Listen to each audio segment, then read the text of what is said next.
The silent exit.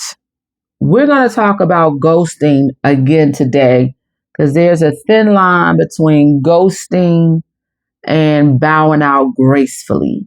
So we're going to talk about that silent exit.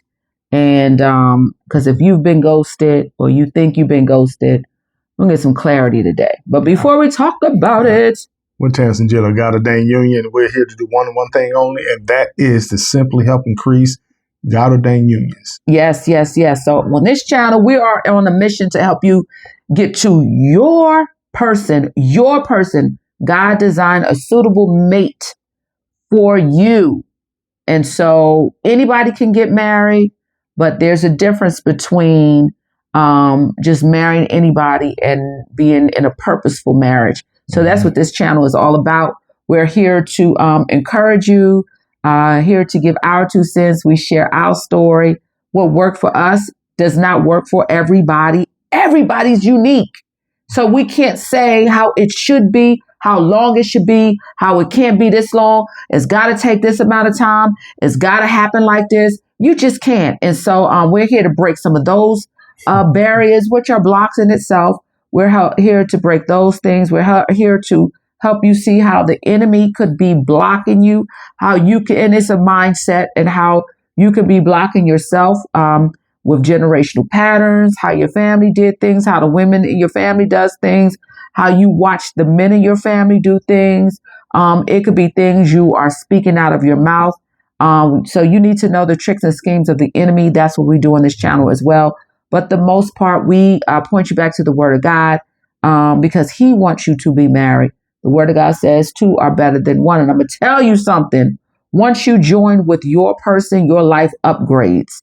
And that's what the Word says. And that's regardless of where you are right now. Yes. It's regardless of where you are. And know this, too, that as you are out here and you're looking for your person, just know that God has a story for you that is uniquely for you to tell yourself. So stop comparing other people's stories to what you think yours should be. Yep. Let God just give you the story He has created for you, and you tell that one. Yes. Tell that story. Yes, that's the story you deserve. And let me tell you something. Your love story is the best love story you will ever witness. So don't rob yourself out of it.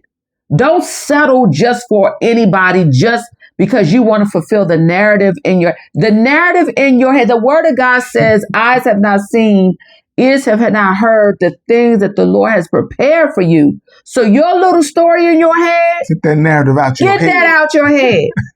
Get that out because it keeps leading you to the counterfeits or to a brick wall. Be open for God. Be open for God. And so that's what we do on this channel. Yes. Yeah. Learn more about us when we go live, all that good stuff. Go to the bottom in the description. We do one-on-ones. We have a private group. You can go to our website at GodOrdainedUnion.com. Please make sure you like, share these videos, comment, all that great stuff. Yes. All right. So, the silent exit. There's a lot of people being ghosted or think they're being ghosted. And we tell this story a lot on this channel, but I'm going to tell it again. And I'm going to clarify some things because which I joke and say ghosted, and what a lot of our subscribers comment and ask Terrence questions about ghosting. We're going to clarify some things. So the story goes is that I met Terrence on a dating site, his profile was outdated. And so that dating site, because he used his real name, I was able to find him on Facebook. So I went to his DM and I reached out to him. This is the short version. I reached out to him. He responded back and he was basically like, well, because I asked, I said, are you still single? It wasn't like that abrupt. It was like really soft. But I was like, are you still single? If you're not, please disregard this. You don't have to respond. But I was like, if you're still single, I would love to have a conversation, because the dating site said that we were like highly compatible. And so he was like, well, since you got up the effort to come in my DM, the least I could do is give you a conversation. So I was like, okay, cool. I was like, well, in a couple of days, we can exchange numbers or something. So in a couple of days, because I was actually expecting some out of town guests that day, which was literally as we were going back and forth in the DM, they were pulling up to my house. So I told him I would, get back with him in a couple of days. In a couple of days, I did the follow up, and Terrence never responded until 11 months later. So I always joke and say he ghosted me. And he hates when I say this. Mm-hmm. So can you explain what actually ghosting means? Because for a lot of y'all have never been ghosted. Yeah. You're describing something with the wrong word. Ghosting, one, can't take place unless you're in a relationship. Once you're in a relationship and someone abruptly discontinue all sorts of communications with you without any type of reasons why, any type of explanation, any type of whatever to have closure with, that's what ghosting is. Ghosting isn't you meet somebody or you approach somebody and you say something to them, they say something back, and then you never hear from them again. That isn't what ghosting is. Ghosting is actually something that can't take place until you actually have formed a relationship with someone. Yes. And on top of that, ghosting is also when you did not see it coming. That means there was no type of things for you to assume that the relationship is going south. Right. So I want to roll this back, because ghosting can happen in a romantic relationship as well as friendships, as well as, you can ghost a job. Like if you're on a job and you got a relationship there's a relationship, and you just vacate the position, don't give a notice or anything. So, and I've misused the word as well, but I had a friendship, and, I've talked about this a lot, and I, quote unquote, left the relationship. I call it that I bowed out gracefully. And I'm going to tell you why, that it was not a ghost situation. So it was, I stopped the communication. And we're talking about a friendship that was for over 30 years. I'm going to tell you why. It's because, and it just really started happening after Terrence and I met. It was like that person's behavior towards me changed. It was clearly, she didn't like Terrence in my life. She kept saying that I feel like something has come between us. Are you talking about Terrence? Are you talking about Terrence? Because who else could you be referring to? So it was a continuous, that type of conversation. It was a continuous conflict. And I did not want to have conflict at the time I was having happiness. And God was just bringing us, and everybody else was happy. Everybody else was happy for me and was showing support, except for that one person. And so we had conversation over conversation about it. We had there were apologies at times, and I didn't think I should apologize, but I took responsibility because I did stop sharing things about Terrence and I. When I found out that, there was she had an issue, I stopped sharing some things, which she and I shared everything. We had great conversation and communication. And so that was an issue for her. And so I had to apologize to that. And I apologized, and I explained the reasons why. And when I thought we were coming to resolve, And even she, was participating in our wedding. And I thought things were beautiful. I thought we had gotten past everything. It was still issues. It was still, she was throwing darts and daggers and making little snide remarks and having attitudes and just making little, even about this channel and things she would say about this channel and just little things. And so I decided that I was going to not go into the new year with that spirit, because it was a spirit. So I decided that, and I think it was going into 2023. Going into 2023. I decided December 31st, 2022 was it. I felt like there was nothing else to say. There was nothing else to say. I had said it all in so many words. We argued. We had deep, beautiful discussions about it. We had crying conversations about it. We had laughing conversations about it. There was nothing else to say. There was no better. I couldn't. I felt like I did everything I could. And so I decided to bow out gracefully. I don't even call it ghosting. I decided to bow out gracefully. And I'm sure she probably did feel like I abandoned the friendship. She probably felt like I abandoned the friendship when Terrence came along. So there was no way I can change her mind, because I wasn't giving up this. And somebody asked the other day, what's the difference between no and spiritual warfare? What that was happening was spiritual warfare. God wasn't saying no, he wasn't the person, the one, just because somebody else had a problem with it. It was spiritual warfare all over it. Everybody who was close to me was even saying, oh, that's spiritual warfare. Oh, you got it. That's spirit. And I mean, it was confirming what I had already known in my spirit. And so I decided to bow out gracefully.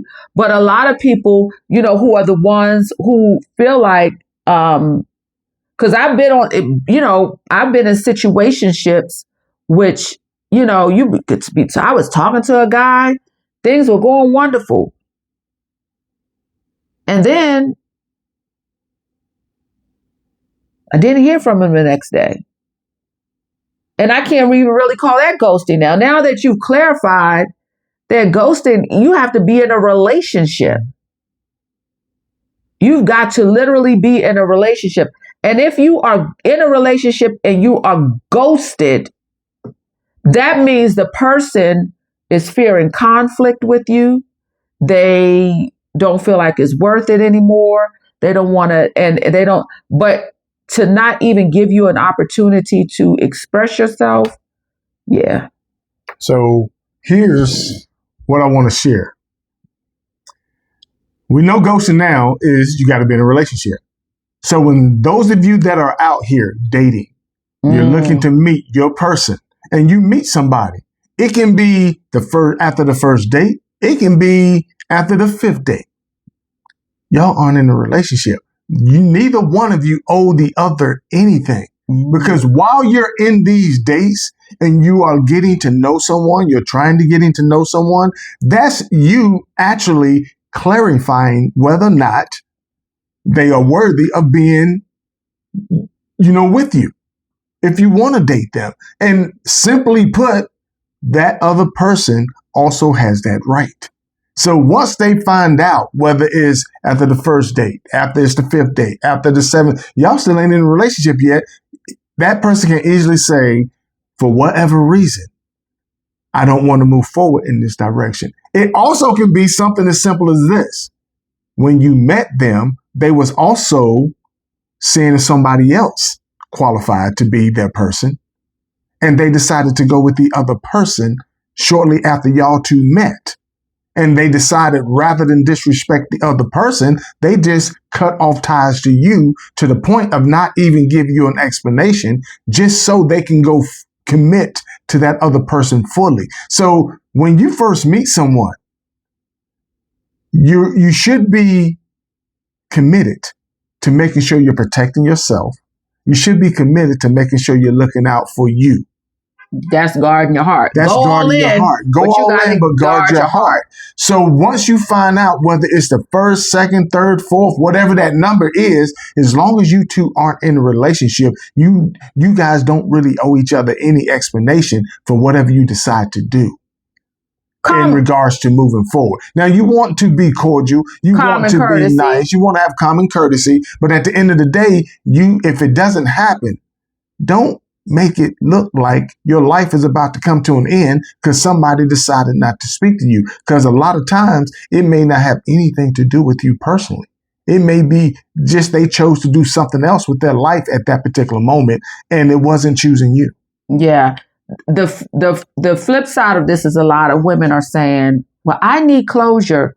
You have the self-control. You can close it.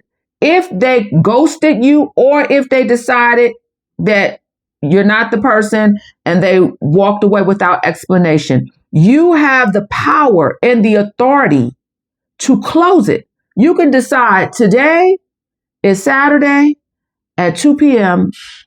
It's done. It's closed. It's a zip. It's a no-go. So when Terrence, when I didn't hear from him again, this is the thing. I moved on. I said, okay, first of all, we're Facebook friends, so we're going to always be cordial. You know, I don't talk to this guy. I've never had a conversation other than that brief exchange. You know, he seems like a great guy, somebody who I would love to, you know, have a cordial, at least a cordial rapport with. And if we're just going to be Facebook friends, it's going to be Facebook friends. I had no expectations. And for me, that was closure. It was closed. And I've said this before. The only reason why I did not close him off of my Facebook is because I thought he requested me. And I said, as a common courtesy, I'm going to at least be this man's Facebook friend. He requested me as a friend, then I'm going to go ahead and be his Facebook friend. But you have the power to bring closure to the situation. You got the power to close it. But a lot of times, because we feel abandoned and rejected, we still give the power to that person to still regulate and control our emotions of how it should be. Because at the end of the day, you don't want that person to say it's closed. And that's amazing when someone that wants control relinquish it to somebody else and not even realize that's what you're doing. But you say you want control, but you gave it to that person. And you controlling everything. And not only do you give it to them, you allow them to keep it. And they've moved on. They're not even thinking about you. They've moved on doing whatever it is they're doing. And you're sitting around wondering why this person abandoned you. And you won't let it go to the point to where you're not even living anymore. You're sitting there in your own misery, just creating bad time after bad time after bad time that you can't even enjoy because you're trying to get someone to give you an explanation.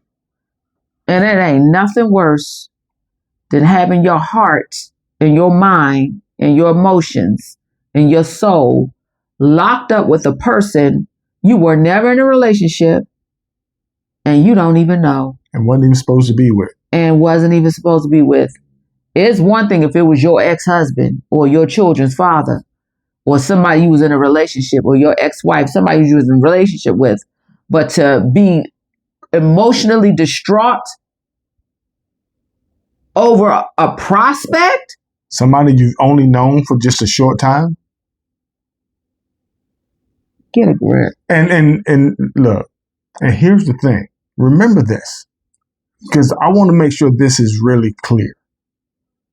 Dating, regardless of how you're doing it, dating is the process in which you find out who's the person God has for you is. Which means when this person, just decides to no longer communicate with you and leave, all they just said is, you ain't the one for me. And it frees you up. To meet someone else that may be the one for you. So you have to look at it, or you should look at it, from a standpoint of, even if I don't agree with the person just cutting me off like this without even saying, I had this type of issue, you know what? You can't control other people. So just say, you know what? Good riddance. I'm free for the next person. And I guess it's all about perspective, because if that's the situation, ghost me. Hurry up and fly out of here, ghost. If you ain't the one, ghost, get on out. I don't care what you call it. You could call it bowing out gracefully, ghosting me, flying away, leaving. You could call it whatever, rejection. You can call it whatever you want. If you're not the one, just leave, so that I can be closer to my person. But just putting out this word ghosting, and you ain't even in a relationship, wasn't even in a relationship with that person. And I'm glad we're doing this video, because it helped me understand the true definition of ghosting. So now I know how to use it. Yeah. And when people use it, speaking to me, I know if they're using it in the correct term or in the correct way now moving forward. So yeah, you got to watch using that word ghosting, because a lot of times it's not ghosting. Yeah, you just met somebody. They don't owe you anything. They don't owe, and you don't owe them. If you meet somebody, especially when you online dating, if you meet somebody and you find out that they're not the one, y'all have not established any type of relationship or friendship or anything, and you find out that they're not the one, common courtesy, you could say, because you still we got to represent Christ. Right. So common courtesy, but at the end of the day, especially if they're being disrespectful, and you don't owe them anything. You don't owe them anything. You don't owe them an explanation. It just didn't work. I would say, because listen, I'm going to own mine. I'm the type that is like, see ya, without saying see ya. I'm the type that I'm just not going to call you again. And that's girlfriends, guy friends. I'm just not. It is what it is. And, but if we are in a relationship and I left, you know why. You definitely know why. And the Holy Spirit just put this in my heart, and I'm going to share this with you, is sometimes a person leaves without any warning when you first meet them, because God knows you're not going to leave. God knows you're going to stick around for a while. So guess what he did? By protecting you, he protected you by moving that person out of your life. Don't argue, suddenly, so you wouldn't go through some things that you would go through by staying with that person. So God went ahead and removed that person from your life. And what you're doing is trying to bring that person back. Trying to hold on to something. And that's when you got to give into an understanding out of your own. God has got you. So when he removes somebody that shouldn't be in your life for the reason that you're trying to bring them in, let them go. Thank God and be like, Lord, thank you. Because I'm closer to whom you have for me. And you probably saved me from weeks or months or years of misery by staying with this person, not knowing what you know about them. Yeah. Well, ain't nothing more to say. We can ghost this conversation. we can bow gracefully. Yeah. So yes. Just know that God has got you. Guard your heart. God's got to guard your heart. You shouldn't be having your heart, giving people your heart so fast. And I think it does. It comes from that imagination first. You go in and you automatically see yourself in a wedding dress with this person, and and that's so unhealthy for the mindset, because it starts to build in the heart. But closure, you have the power to close it. Absolutely. If God says no, close it. How that looks in the natural, Move on. Close it. Yeah. Close it. I need closure. Close it. If you feeling like that. And that's what you also just got to pray and say, Lord, thank you. I trust you, even if I don't understand what just happened and why it happened. I trust you, and I know you got me. And if I need to know, you'll reveal it to me later. But right now, I just want you to know that I trust you, I believe in you, and I'm moving forward. Yeah. You know what? I'm sorry, I can't let this video end because some of you are in a situation, say that it's someone at your church or your job, and they quote unquote ghosted you. They ended things, or you want to end things, but you constantly still see them. That's going to take, some prayer because you want God to just remove any triggers that, you want any triggers. So that's going to take a deeper prayer request to remove the triggers that when you see this person, because it's easy to out of sight, out of mind to get over a situation. But when you have to constantly see this person, that could add another layer of not being able to let go. But you got to then at that point, Lord, remove them from my interests, from my heart, from my desires, from my mind. Remove it, and you got to genuinely mean it, because a lot of times you could still be holding on to, he could be my Boaz. He could be a little bit, if he's showing you who he is, or if she's showing you, move on. And when weeks go by and you two happen to find yourself in each other's presence, and the conversation is, maybe we ought to get something to eat, you need to watch yourself. I can't tell you what to do, but you better guard yourself and understand that by accepting, you might be putting yourself in a position to open up some old wounds for yourself and going right back through some things that you was been trying to get over. So when Terrence did come in my DM, I made it very clear, whatever we're going to be is because you're going to lead us. Because I, at the beginning, tried to control this thing, didn't work.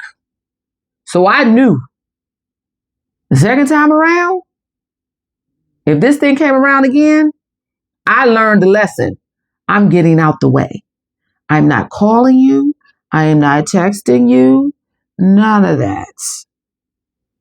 At this point, you're driving this ship. So, yeah. And I drove it to the ring. Didn't even shout about it. Just did it real quiet. And shocked the heck out of me. So, but yeah, so with that being said, look, if you feeling a certain way about somebody that has just disconnected or discontinued, communication with you for whatever reason, seek God. And close it. And move on, because God has something better for you. Yeah. God has never allowed anybody to lose something and he didn't replace it with something much better. With the hookup, with the upgrade. So just know that God don't be playing. He don't be playing. And he definitely don't be playing about you, and you know it. So that being said, you guys be blessed. Yes. And we look forward to seeing y'all on the next one. Yes. Peace.